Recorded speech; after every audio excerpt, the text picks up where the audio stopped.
I do want to talk about one more thing. All right.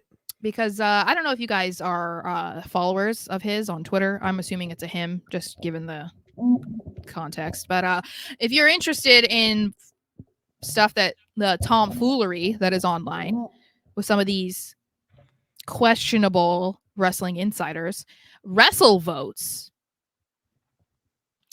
He pissed I'll me let off. you go off, girl. He I'll let you pissed go me off. off, brother. He pissed me off last night because he put out after Raw that he was kind of confused about what happened in the main event because the original plan was for Jey Uso to beat Gunther for the Intercontinental Heavyweight Championship.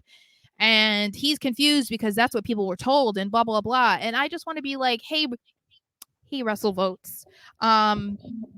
Can you explain to me how that makes sense? Can you explain how that's logical? Can you explain to me who decided that? And can you explain to me why you're trying to put that out there to also make Gunther look like he just was a last minute decision to remain champion? Can you please tell me why that would have ever crossed anyone's mind as a good idea weeks before WrestleMania with a guy who is now officially the longest reigning Intercontinental champion? Can you explain? Can you explain, sir? Can you explain to me your side about why you think that would be a good idea? Because it's not. There's no good reason for Gunther to have lost to Jey, especially when they have literally no substance to their feud. It just came about 2 weeks ago. So the only thing I can. Oh. I was just going to say, if they weren't going to have Chad Gable beat him, why would they have Jey Uso beat him? That doesn't make any sense. There was at least like an actual feud and hostility between him and Chad Gable. There's literally nothing other than Gunther just having a problem with Yeet in the dance. That's it. Like, oh yeah, that guy needs to beat you because you guys are really hating each other. This just really pissed me off. It's just like, stop trying to be an insider. You're not an insider. This is a joke.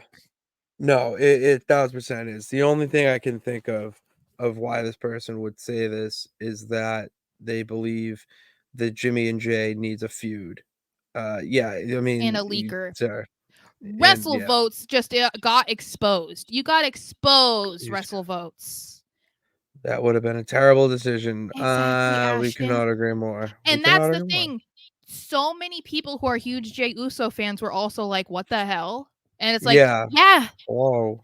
Because then there were people that were saying, oh, yeah, that makes sense because that finish was weird. No, it wasn't. If you didn't know that Jimmy was going to make sure he couldn't win the title like 4 months ago, even before this was on your radar, then you're just blind. Like, you're you really knew blind. This was going to be the finish. You knew Jey had no chance. Come on. Like, and the fact that he was just trying to put this out there, and I'm like, what are you doing? Like, this, it would be different if this was like Logan Paul. You know what I mean? Not somebody like Gunther. 600 days as Intercontinental Champion, breaking records left and right, has defended his title nearly 100 times. Like, come on. Agreed.